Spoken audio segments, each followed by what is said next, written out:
Dr. Sachin Sridharani. I'm back here in New York and have the pleasure of interviewing you for the second time. Welcome to the Face by Alex Pike podcast. Well, welcome back.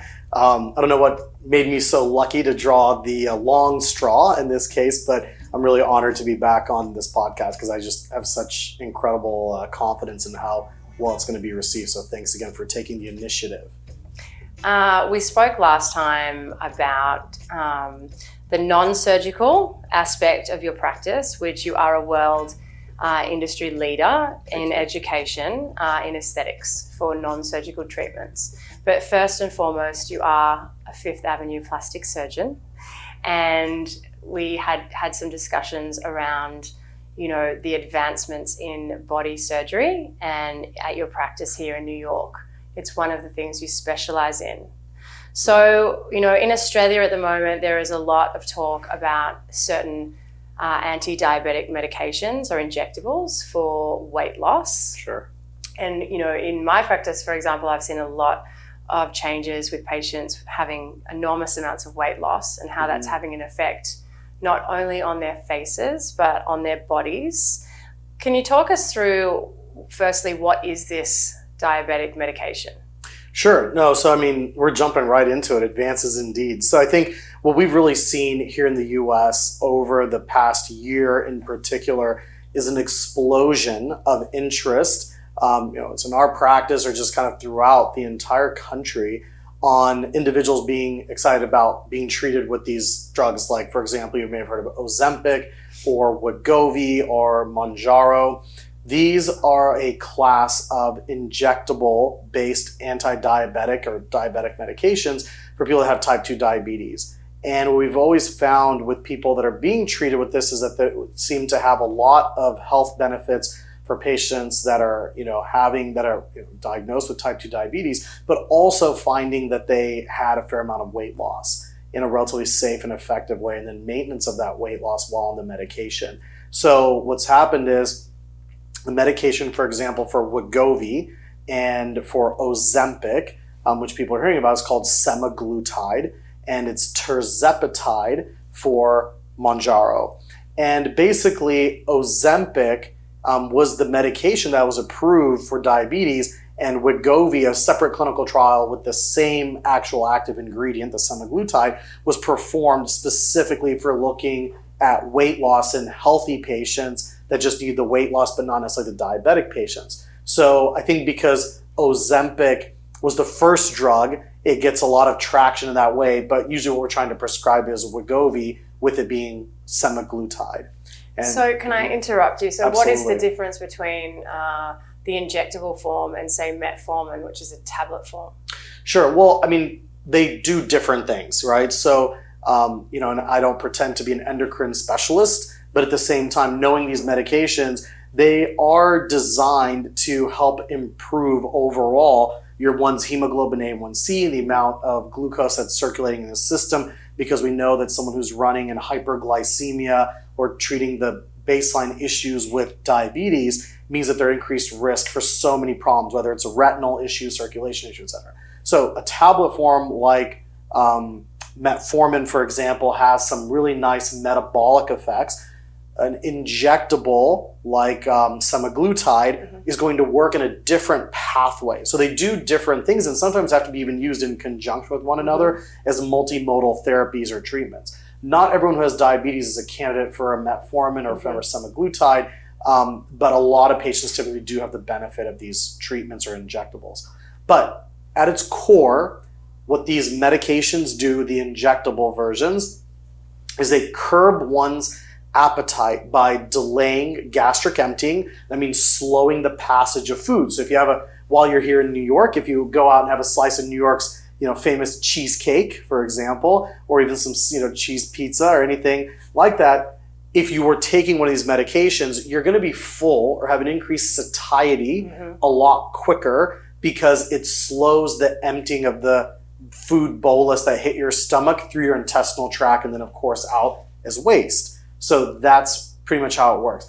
The other part that it also works on is on the brain and the satiety center, pleasure center, for example, of some elements of the brain. So you find yourself not craving food or as hungry. So it works in a couple of different important pathways, sort of one from the brain standpoint, one from the gut standpoint.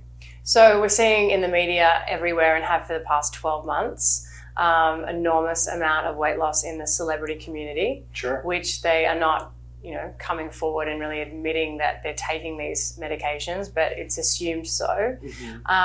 What are you seeing in your practice in terms of patients that have suddenly had this weight loss? What effects is it having on the face? Because I know you've recently had one of the first papers published talking about this phenomenon. So can you explain that? Yeah, absolutely. Well, the paper that you're talking about, and thanks for bringing that up, is sort of hoping to be a landmark article in the Aesthetic Surgery Journal, which is considered kind of our premier aesthetics journal in plastic surgery. As a disclosure, I'm on that editorial board, but my paper goes through the same peer review process like anything else, but just wanted to be open about that. But with that said, that manuscript was talking about the applications of this medication in plastic surgery, which no one's really talked about until we recently published it, my co-author and myself. So the implications really are, we hear this term Ozempic phase, taking it back to celebrities, like what are all the things in our peripheral world. When it comes to celebrities and weight loss, there have been so many trends and things that have happened for years, for decades. And so individuals are always reluctant to talk about some of these medications, or just in general, what are they doing that's so unique, because either they want to keep it for themselves, there's stigma associated, all those types of things. There are plenty of celebrities that are also being very open about talking about the fact that they are concerned about their health benefits, and if they could lose and maintain 20 or 30 pounds of weight gain or weight loss because of weight gain they may have had from the pandemic or just in general through lifestyle, that this would be very helpful for them. So there's definitely both facets where people are sharing and not sharing. Well, one of the things I've noticed about an initiative that you recently had, which is Inside Out Beauty, you're going to be seeing people who transform themselves and have, a fair amount of weight loss because of healthy lifestyle modification, all the initiatives of exercise that you're promoting, which is all beneficial. Sure. Here, people are losing a fair amount of weight in a really rapid amount of time. So again, I liken it to someone who's training for the New York City Marathon. I've never felt better, never been healthier. People think I look gaunt because I've lost so much volume. So that's kind of the clinical manifestation of these drugs. Sure. Because of the facial weight loss as well, and the fat pads that we have in the face that are losing volume. The body is no different. And what's happening is that people are coming in and they're losing a fair amount of weight pretty quickly. They want to maintain that, but now they're realizing it's like like a balloon losing the air. So that's kind of what we're seeing. So, we see so many different women, particularly in our practices, from everywhere. I really want to touch on the weight loss aspect for a moment, because, even young women come in and see you before they've had their families, perhaps having had treatment with one of these diabetic injectables. What would you advise for a younger woman before their family, if they've had a significant amount of weight loss? What would be a suitable surgical procedure? Sure. So that is an exceptionally good question. And it's because it requires a lot of insight and understanding how certain surgical procedures that we perform will have a long-term impact. So for example, if I have a young woman who plans on starting a family or having multiple pregnancies or even one pregnancy, but now she's lost a fair amount of weight, she's concerned about some loose skin around the abdomen, I may try to help her understand that having a tummy tuck is not necessarily the right answer right now, because as soon as you have one or two pregnancies, that uterus is going to expand, that stomach is going to stretch, and you're probably going to undo some of the great work that we're doing together. And that leads us down being transparent and honest and saying, well, maybe a little bit of body contouring, like some well-done lipo contouring with advanced technologies like energy-based tightening, like the radio frequency, like people have heard of J-Plasma or Renuvion, things like that. That's where combination advanced, minimally invasive, still surgical, but not going for the big excisional procedure with the bigger scar, taking out a bunch of skin, and then getting pregnant a year, 2 years, or 3 years later and disrupting all of the work that was done. Mm-hmm. Talking about those advancements in technology, what is J-plasma? Sure. So that is helium plasma radiofrequency, and we actually go by Renuvion. And what that basically is it's using a probe, placing it under the skin, so like liposuction, placing it through those tiny 2 millimeter incisions, placing this probe underneath the skin, activating it, and basically what happens is we use helium, medical helium gas. So we heard about balloons, but those aren't going to be medical grade. But using helium and basically using radio frequency as an energy source to kind of like ignite that helium, shift it into a plasma phase. That is what we call exothermic, releases heat. It releases heat to a critical temperature that is going to shrink, wrap, and tighten the skin without burning the skin.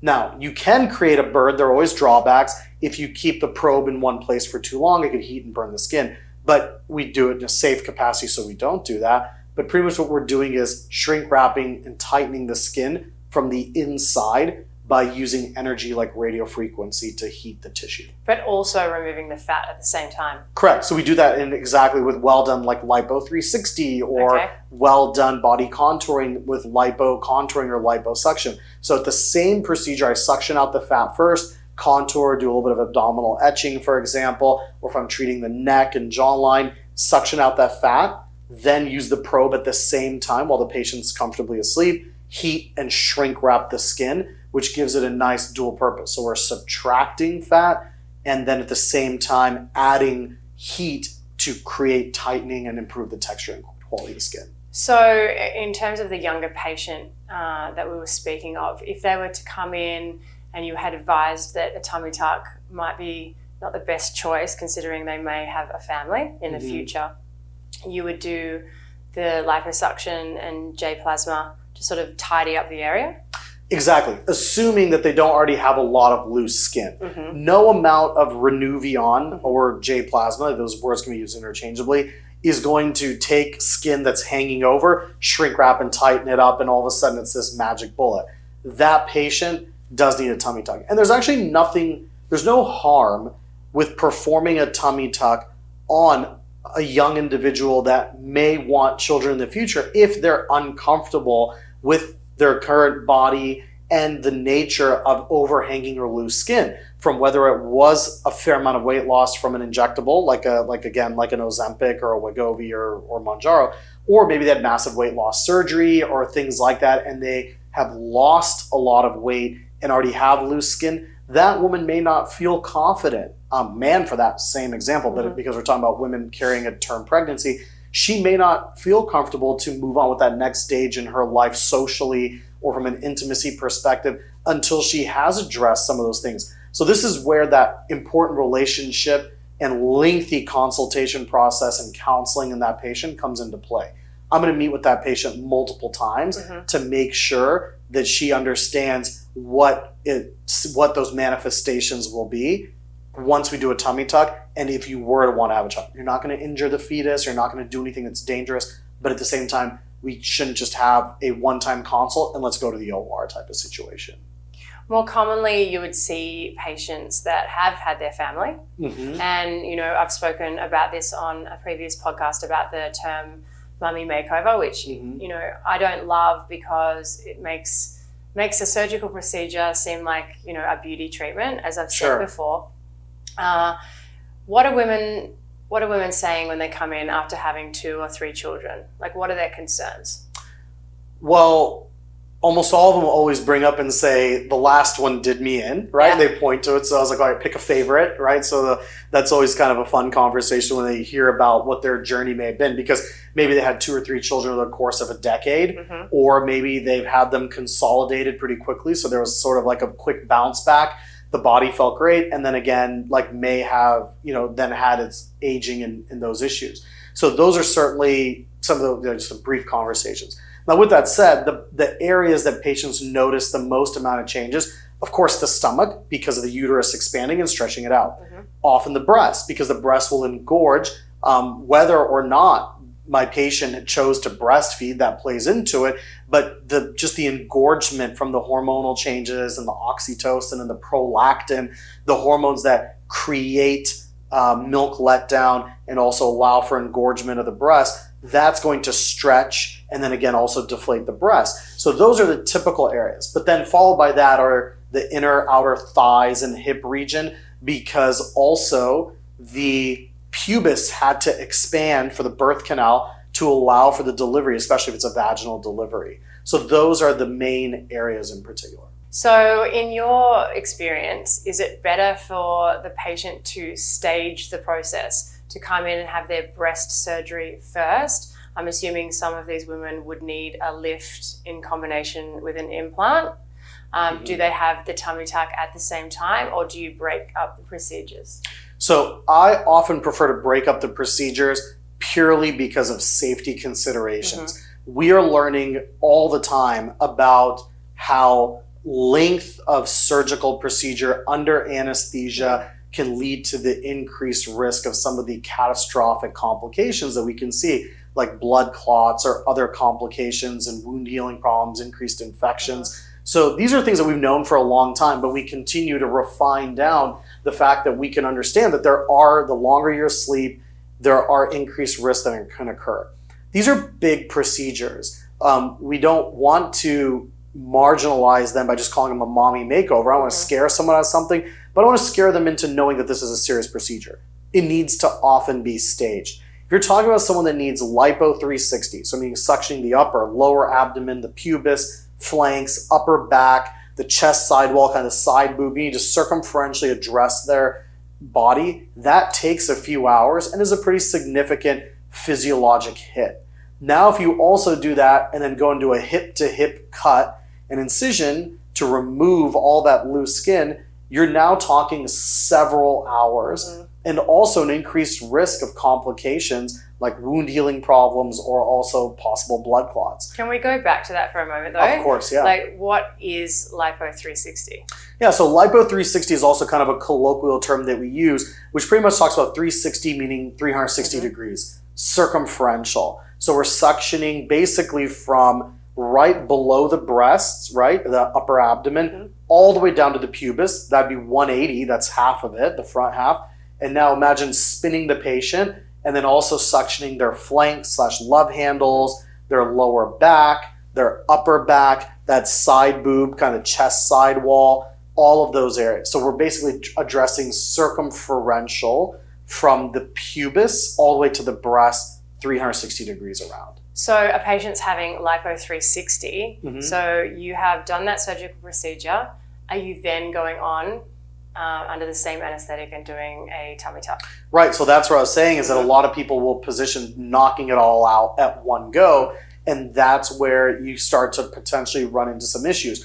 Part of this is also volume-based, right? I have women who come in that are very fit, that want these areas addressed, but it's not necessarily a substantial volume that you have to remove. You're not taking out 5 liters of fat. You might be taking out a lot less because you're doing more contouring than debulking. That plays in as well, because that procedure for the lipo may not take quite as long.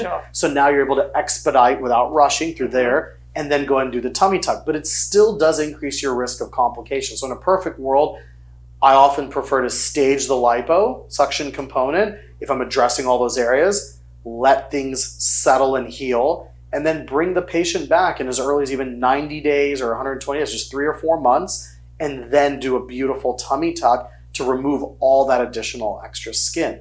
So yeah, I think that's often what we would like to be able to accomplish because of safety. You have championed the drainless tummy tuck.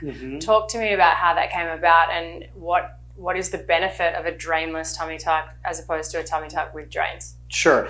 I'm a huge proponent of what we've coined the tubeless tuck, tummy tuck, but the premise of it really has to do with understanding some basic surgical principles established by some really brilliant individuals when I was still in medical school and throughout my training. One gentleman out of Brazil, and then a father-son duo in the 90s and early 2000s out of Dallas, who came up sort of with this concept of putting progressive tension sutures or quilting sutures, which basically repair the abdominal wall during a tummy tuck. And these suture techniques can be applied to a lot of different areas. We're seeing what we call a hemostatic net. Now people doing it on a face and neck lift to decrease the ability of using drains. They do certain quilting sutures and a tubeless procedure for breast surgery by putting some of the skin flaps back where they belong. So this is a concept that we understand well now. But I have championed the drainless tummy tuck and was a big proponent of it here in New York, even my training in Baltimore at Hopkins. And really what it involves is rebuilding the abdominal wall during the tummy tuck. And you said there's benefits, or wondering some of the benefits. Fundamentally, you don't have to have drains in. You don't have these closed suction drains, which are tubes that are just hanging out of people. They're uncomfortable, they hurt, they can be several feet long, and they're dangling out of an individual and basically a reservoir draining the fluid. And that goes on for several days. They're painful. They can get tugged or pulled out.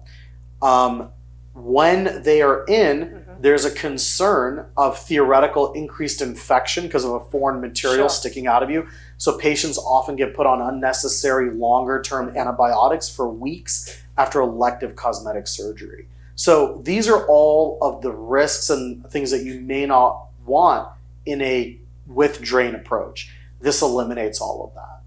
So going back to the mummy makeover, or a woman that has had her family comes in to see you, probably at an age where she may be going into perimenopause. How do hormones play a part in, the aging of the skin? Sure. There's a tremendous benefit to estrogen and the balance of estrogen and progesterone on the skin quality. So once a woman starts to become a little bit depleted from the maturing process of estrogen, what you often will find is thinning of the dermis, so the skin itself, and much more laxity. Things become a lot kind of looser in the tissue as well. And then you follow that up with also changes that increase cellulite. So we also know that there's going to be an increased amount of looseness, but then also an increased amount of cellulite because of some of the weakening of the skin and the blood vessels and the blood and what we call the vasculature of the dermis as well. So these are all of the very unforgiving and sort of unflattering elements that occur with the aging, or as I like to call it, the maturing process. Because we're not aging, we're just maturing, right? Absolutely. So, yeah. So those are the kind of the elements I'm talking to patients about. Can I salvage that without a big operation and cutting out skin? Sure, that'd be great if I can use our Renuvion or our tightening types of treatments to help improve the texture and quality of the skin. We can use injectables like Sculptra and other things as well to improve texture and quality of the skin. But finally, I say, heaven forbid we ever have to use a scalpel anymore. We just need to get in there and do a beautiful, elegant thigh lift or a drainless tummy tuck to just cut out the skin that's damaged beyond salvage and repair and recreate that beautiful physique that my patient had prior to one or multiple children. Talking about thigh lifts, it is a surgical procedure that can have complications. And a lot of plastic surgeons don't do them. It is a very specialized procedure. Can you talk me through this? Because I know you do many here at Lux Surgery, and it's a very popular treatment. Yeah, it's a great operation, but definitely fraught with certain issues. Primarily the ones that we see are going to be either wound healing problems, which you can talk about what that looks like, or also scar widening and sometimes need for a subsequent revision procedure. Those are probably the three main issues that people will often see. And the scar widening has come with the fact that if we look or think about like anchoring, for example, and I know that our colleagues aren't going to be able to necessarily see all this, but if we were to pull at the growing crease and you just lift up that skin, you're basically anchoring the entire leg's skin on this growing crease. So things will have a tendency to widen or pull away, or in those first few weeks, if you squat too much to use the restroom or to pick something up, there's just a lot of tension on that area. So it has a tendency to sometimes widen or for things to open up. This is an expected adverse event. It's not a major complication, but it does require a lot of TLC as far as tender loving care and wound dressing changes and things like that if and when that occurs. The need for revision sometimes happens because in a single session you can only take out so much skin. Mm-hmm. And because that skin has been damaged over time, if it loosens back up, patients will tell me, look, at that first month, I felt like I was walking with stiff legs. Like I couldn't even squat. Like, thank you for tightening it. And now it's 6 months out. I'm like, what happened? Did we take out enough? And I was like, you couldn't even sit, you felt like. Sure. Things have relaxed. We do need to take out more, and then we'll be where we were. But we wouldn't have been able to even sew you closed had I taken all that skin out at round one. We took as much as we could and kept keeping you safe. So there's a tendency for loose skin to get loose again. Then you retighten it, and then you're done with it for several years. And in terms of a scar revision with a thigh lift, when is the suitable time to do that? Sure. Well, to clarify also, there's basically two schools of thought with thigh lifts. There's the full thigh lift, which is almost like a hockey stick incision. It goes down your groin crease Sure. and then runs like a seam down the inside of your pants, Yes. almost all the way down to the knee. This is for someone who has lost substantial volume or really needs the circumference also narrowed. And then there's the more common one that we perform, which we call kind of the mini thigh lift, which is just the scar in the groin crease. So if someone's in their favorite pair of like boy shorts or normal kind of underwear, it'll often cover that. If you have a very high-waisted Brazilian cut type of bikini bottom or one piece, you're going to see that scar because it will go in the groin crease. But if you wear something that might be just a little bit lower on the upper thigh, then it's going to be masked beautifully and no one's going to be able to see it. So those are kind of the two with reference to the scar component, mini versus the full.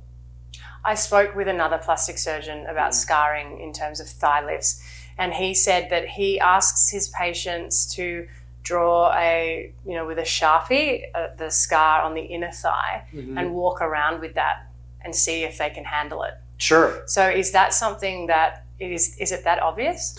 Yeah, I mean, you asked earlier about revising a scar and kind of the timing for that. And usually we try not to do a scar revision at least until 9 to 12 months because we know that the wound healing remodeling phase for scars can last up to a year. And plus, we'll often laser them, put silicone sheeting on them. There's a lot of really great scar treatment modalities that are part of, at least at Lux Surgery at our practice, that are just part of the patient's sort of post-recovery kit. Is the right amount of scar ointments, treatments, and if needed, laser treatments, so we can help it fade without having to cut again. But if and when that does happen, yes, I think waiting at least 9 months to a year is an appropriate timeline. With your colleague saying, I draw on patients all the time. I'll draw the tummy tuck scar. I tell them to bring their favorite pair of underwear. I draw within that line and say, okay, are you okay with seeing the scar around your belly button? I think drawing on someone and telling them to live in it is a great idea. The scar being visible is very much genetics based. The surgical treatment, how it was performed, that factors into it as well. The type of sutures used, skin quality of the surgical procedure. Not all plastic surgeons are created equal, as we know. So I think a lot of things kind of factor into it. But taking worst case scenarios is always important. And I tell patients, show me a scar. They'll show me something that they got cut on their hand and it healed terribly. Past performance is indicative of future performance. If you have a terrible scar once, you could have a terrible scar again. Would you be okay with this scar in your thigh and going down a portion of your leg? Are you okay with that? And if they're like, absolutely not, I was like, let's have a coffee. I think we just answered our question. We're not obviously going to do the surgical procedure. So the juice has to be worth the squeeze. Sure. We've spoken about two categories, or really three categories. We've got the younger patient before family. We've got the weight loss patient, who's had an enormous amount of weight loss and has the loose skin. And then we have the patient that's had their family and has had body changes due to pregnancies. We've got breasts, tummy, and thigh. So how do you separate them in terms of your surgical process? Well, I always like to understand my patient's priorities first, but sometimes their priorities don't align with what we need to achieve. So sometimes they'll focus on wanting a breast lift right away, but I also explain to them that, well, when I do perform your tummy tuck, because of how much laxity you have in your stomach, I'm going to be pulling down on your torso, It may pull a little bit on the breast as well. It'd be better to pull what we need to pull down, get rid of that, then lift what we want to lift, and create that in priorities as far as what's physiologic and anatomic. And what's really wonderful is our patients at least are willing to listen. I think it's always a concern. You know this as well.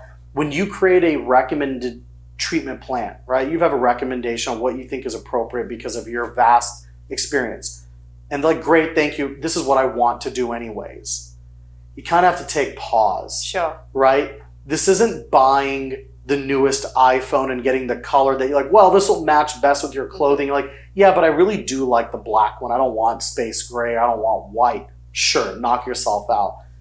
I think this is what's safe and effective and going to give you the best surgical outcome. Thank you, Dr. S, but this is what I want to do and this is what we're going to do instead. That becomes concerning. So I think just kind of navigating that challenge is always important to guide patients.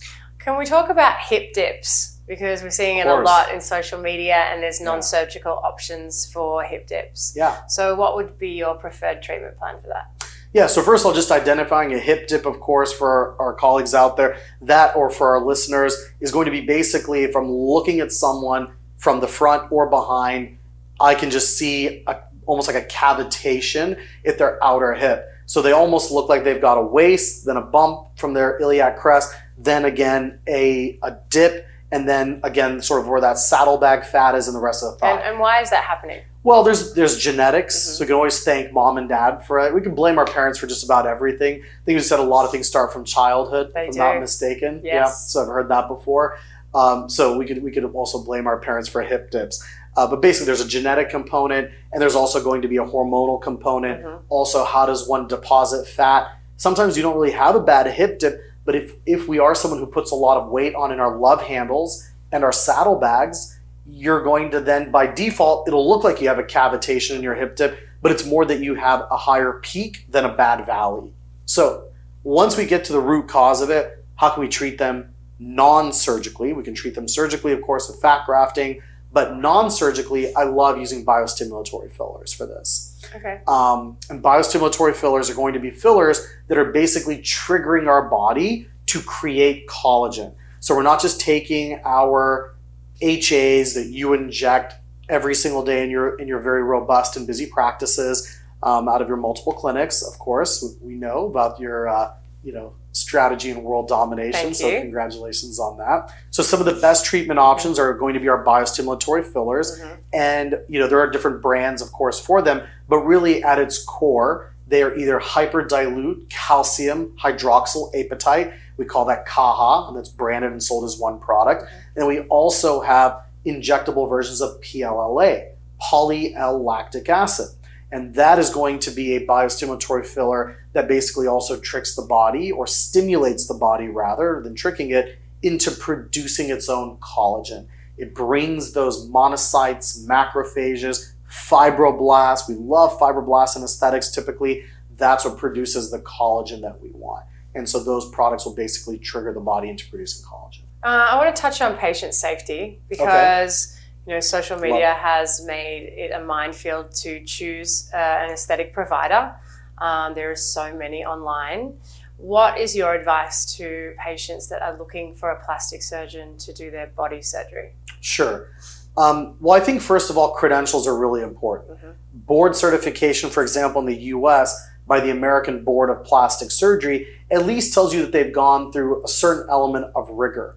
Now, with that said, to be fair, there are plenty of board certified plastic surgeons that have done some very harmful procedures. So just saying that board certification is the only thing, and for me to say, well, that is your blessing, that stamps and clears absolves everyone of responsibility. No, but that's a great place, first of all, to start, because there's only a few thousand in the whole US that are board certified by the American Board of Plastic Surgery that also then do these procedures. Once you go through that, I think getting multiple opinions is very important. Even if you loved a consultation with one clinician, it's great to see one other person at least to compare and contrast notes. Also, I think the right litmus test is look at the work that they do, look at their staff, look at the people around them, because that'll tell you a lot about the aesthetic that they curate and cultivate. if you're someone that's looking for a certain type of celebrity body type, Sure. where they almost look like they've had a rib removed, the waist you could pretty much put your hands around, right? And then they've got fullness in the buttocks that looks like that, they may not be able to even make it through a doorway. If you want that aesthetic, then go to someone that creates that aesthetic. Mhm. Because what I've found at times is I have patients that come to our practice that need a revision procedure that were like, I don't know what, their own words, what was I thinking going to Jane or John Doe, because this is not what I wanted to look like. I was like, but what was your thought when you selected that surgeon and you see that their last 15 Instagram posts or 5 of their most recent B&As are what you look like? Did you expect them to do something totally different for you? And like, well, I don't know. It's just they're so popular, and someone else, I went to them, but they want something different. So you need to look at qualifications and the people around. I find that people are in a rush. They make the decision and then they get super excited that they've made the decision, and then they only see one plastic surgeon and they rush in and don't take the time when it's such an important decision. I couldn't agree more with you. And sometimes they're motivated financially by it. A lot of qualified and good plastic surgeons are going to charge a consultation Absolutely. fee because we are wanting, when we charge one, we want people that are serious about us because we're serious about them. Mhm. We don't run our practice, New York reference, Grand Central Station. I'm not seeing 50 patients a day. I don't want to see that many patients because I really want to catch the details to make sure that we don't make a mistake. And there's no way for you to see that many patients without certain things slipping through the cracks, as they say. So people will often say, well, I already paid this one surgeon this amount, and the same day their salesperson sat with me and I already paid a deposit and blah, blah, blah, all these things. So just take a minute. There's a great saying, never rush when you're in a hurry. Exactly. Right? So you might be in a hurry to get this done. You're so excited about it. You don't need to rush. See 2 people, see 3 people. It's fine. Patients tell me, like, please don't be offended, Dr. Sridharani, but I did see whatever. Yeah. I was like, you should see 4 more. If you agree with who we are and what we're doing, you'll be back. It's okay. Get as many opinions as you need on this. I think it's really important to see, minimum of 3. Sure. But I often hear patients come to me and say they're not happy with the outcome and they only saw that one person. Mm-hmm. Well, we've had a conversation about this offline where even in your practice for new filler patients, don't you often make them wait? I do. You don't even treat them the same day, even if they don't go see someone else. I think that's brilliant, and that's an injectable, right? Well, it's been studied that a patient will only retain about 20% of the information at the first consultation. So I am happy to treat them with their anti-wrinkle or their toxin, but feel like that next step, they should wait and really process the discussion. Sure. And then, when they come back, there'll be another discussion. So they really are of the full understanding of what they're having done. And we're talking about a non-surgical treatment. Right. Well, and look, someone with your profile and the amount of patients that you have, your wait list, all those things, you still will only do the consult and ask them to come back, which in a lot of ways, you could be monetizing that time. They have to come back again. Yeah. You need to retake their photos. You need to do all these things where right then and there, they're in the chair. So, and again, you exercise that level of regard and discretion for still something that create a problem with an injection, with a needle. But when we're talking about now using a scalpel and general anesthesia and everything comes into it, it's like, I'm often surprised by patients that come in that they're like, well, I saw them that day and this other person in their office was so charming and I left a deposit and blah, blah, blah, blah, and all of these things. And I'm like, okay, well, yeah, I tell patients all the time, like, I want them to be like begging to have surgery, right? In a sense, in a good way, being like, I really want this. I've thought about it. My partner's on board. My family's on board. My best friend. I have a support system. I've thought about everything you said that could happen. Now I'm ready. Let's go. That's who I want to work with. That's who I want to operate on. Talking about non-surgical treatments for a moment, because they do refer to you in our industry as the Kybella King, which I actually didn't know the last time I interviewed you. I found out that later, which I thought was quite amusing. If a patient wasn't wanting to have that treatment, that non-surgical fat dissolving injectable, which I can't say the name that we have in Australia, but in America it's called Kybella. Do you ever have the option to have anesthetic and do that treatment?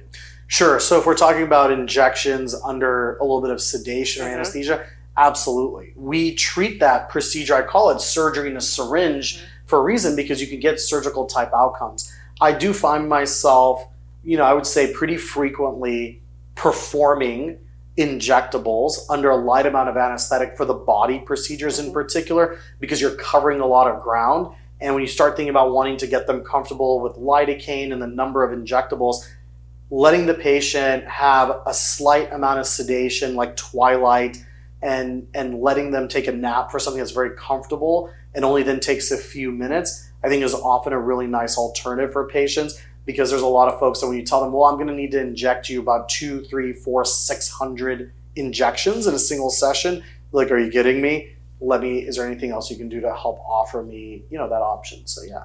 And what's the downtime for that sort of thing? Sure. I mean, typically about 4 to 7 days of swelling in the area that's treated. Bruises can last as that same amount of time, or sometimes a little bit longer. Most patients after a body treatment with deoxycholic acid are going to often be swollen for anywhere up to even 10 days. On the first treatment, subsequent treatments, we expect a third to half as much swelling for a third to half as long. So that's also nice. You just got to get them through that first treatment. Talking about downtime and surgery, patients decided to have the tummy tuck or the first stage to their makeover. Sure. What is their time off work? What does their downtime look like? Yeah, so I mean, for a tummy tuck, a drainless tummy tuck, I usually tell them, look, you really need to give yourself 10 to 14 days where you're not going to be running around or taking the subway, or I can't have you driving. I need you to be able to be in a position where you could safely extricate yourself from a vehicle if it flipped over, right? Wow. Because I don't want you to be sore in your abdomen and now you're stuck in a car, anything like that. Like, let's just call it what it needs to be. We need to keep you safe. So 10 to 14 days for the tummy tuck. The lipocontouring less. Usually that's about a 7-day social downtime. Patients take 3 to 4 days off from work. They can go back sooner, but they might be really sore. If you can take a full week off in a perfect world, that would be great. Yeah. And in terms of, the most common thing I hear from women is, I can't go to the gym for like 6 weeks. So talk about lifting weights and Pilates classes and things like that after breast surgery or abdominal surgery. Well, I envy them because I wish I had an excuse to not go to the gym for 6 weeks. It's just, so that'd be nice to be able to say, I wish I couldn't. So I think when you're talking about something surgical and what that looks like from a downtime perspective, you just need to let the body heal. I think after a tummy tuck, patients recognize at week 3 and 4 that they're ready for increased activity, which they can do, but they're maybe not ready for strength and core training because I fixed the muscles, right? I fixed their diastasis. Sure. Their 6-pack, which had maybe separated a bit because of the uterus expanding. They can feel a wide gap there. Maybe there's a tiny umbilical hernia. We really need 6 weeks for that tissue to heal on itself. So I think, again, it's a commitment, but it's 4 to 6 weeks of not working out aggressively for having the core and the aesthetic on your stomach that you want for a lifetime. In the grand scheme of things, it's, again, a short-term give for a long-term get. So, certainly countless women per year come to our practice and understand that amount of downtime for that. A lot of other surgical procedures don't have that much downtime because you don't have to do as much of a muscle repair. So that's right. So age group most commonly would be 40s and early 50s? I'd say I think so. Yeah, that's fair. So in terms of an older woman than that, what would be your age cutoff for having this sort of breast surgery or abdominal surgery? Sure. Well, it's two a little bit different things. We've focused a lot on the body from a breast perspective. I think breast surgery sometimes can be a little bit more forgiving and slightly more mature patient or older patient because there's not as much of the muscle repair, as much downtime, as much of the sort of disruption of things that can occur with abdominal and pelvic surgery. So to me, it's a little bit less of an age cutoff and more about the global health of the patient. I've done abdominoplasties on women that are well into their mid to late 60s. I've done tummy tucks on patients even in their early 70s, but I'm not going to do several liters of liposuction with that. Sure. Maybe we don't do the full muscle repair, but we get rid of all the loose skin. So we do sort of a modified drainless tummy tuck. So they're physiologically and anatomically, those things will factor in. So it's more about the overall body habitus and the overall health of the patient than it is with just their age. What do you think are some exciting things coming to your world in Yeah, the next so 12 months? I think what's really exciting are the uses of elastin or elastogen, which I think will really be a game changer in our world. We're looking at these in an injectable capacity, tropoelastin. These are the precursors to hoping and healing tissue that's lost its elasticity, right? Where the skin was stretched, we see the stretch marks as a manifestation, and we can't get the skin to recoil and tighten. That to me is really exciting, to be able to look at advances in what's happening at the skin level to improve texture and quality of the skin. I think also predictability and fat transfer is really exciting on the surgical side for me. There's new devices and new technologies that help stabilize fat cells. That is, as stubborn as fat is, it's a very fragile tissue. So being able to stabilize the fat cell when it's being removed, so that way it doesn't like fall apart or rupture, and then being able to place it back into the breast, the face, or the buttocks, and increasing the predictability and safety of that and longevity, that to me surgically is really exciting. Do you do a lot of fat transfer when you do your Lipo360? Yeah, because patients, I'm always like, I've got this liquid gold, speak now or forever hold your peace. I'm either throwing it away, so to speak, or we're recycling it. And most time patients are like, well, let's rob Peter and pay Paul, so to speak, right? So we take it from one area and inject it somewhere else. So we are routinely using fat in some capacity, either for, like I said, a subtle hip dip, a little bit more projection in the buttocks, or then for a beautiful and elegant breast augmentation that is non-implant based. Those are places that we're probably most frequently putting that fat. And are you transferring fat to the face? I do, but typically more when I'm performing facelift surgery. I don't usually use fat as a biologic filler. I think the predictability of our biostimulatory and HA fillers is so good and robust that the differences in variation in fat transfer can sort of make things a little bit less predictable.